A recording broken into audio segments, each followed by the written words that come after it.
আজকের বিনোদন জগতে কিছু মজার ঘটনা ঘটেছে। শুরু করি ও ভাই মারো মুঝে মারো মিমের নায়কের সাথে। এই মিমের জনপ্রিয়তা কতটা? এই খবর যেন ও ভাই মারো নায়কের ফেসবুক ওয়ালে একটা নতুন মিম এসেছে। আরমান ইউটিউবারকে নিয়ে সমালোচনা বিতর্ক থেমে না। আরমান যেন একটা নতুন ভাইরাল চ্যালেঞ্জ শুরু করে দেখি।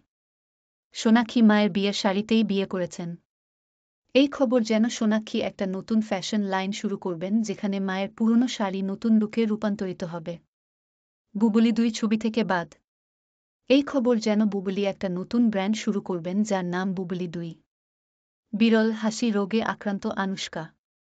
এই খবর যেন আনুশকা একটা নতুন কমেডি ছবি করবেন। ভোগ ওয়ার্ল্ড প্যারিসে ফ্যাশনেবল তারকাদের যত চোখ ধাঁধানো লুক। এই খবর যেন সবাই প্যারিস গিয়ে ফ্যাশন শো দেখতে যাচ্ছে। ৫০০ ফুট লম্বা ট্রেনযুক্ত পোশাকে কেটি পেরি। এই খবর যেন কেটি পেরি একটা নতুন ফ্যাশন লাইন শুরু করবেন যার নাম ৫০০ ফুট ট্রেন। লোকসানের মুখের পুষ্পা ২। এই খবর যেন পুষ্পা ২ একটা নতুন ভাইরাল চ্যালেঞ্জ শুরু করে দেখি।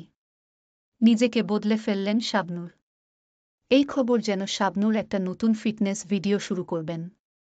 মুক্তির আগেই কল্কির আয় ৪০০ কোটি।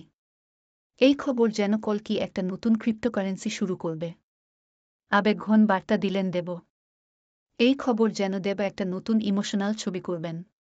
তুফানের বিশেষ প্রদর্শনীতে যা বললেন শাকিব খান। এই খবর যেন শাকিব খান একটা নতুন তুফান ছবি করবেন। শাকলায়নের জন্য খারাপ লাগছে সাক্ষাৎকারে পরিমণি। এই খবর যেন পরিমণি একটা নতুন গান করবেন যার নাম শাকলায়ন। তুফান দেখে বিমোহিত আরিফিন শুভ, রোশান, রুনা খানরা। এই খবর যেন তুফান একটা নতুন মজার ট্রেন্ড শুরু করে দেখি। আজকের এই সব মজার খবরের জন্য আপনাদের ধন্যবাদ। আশা করি আপনারা আমাদের সাথে থাকবেন।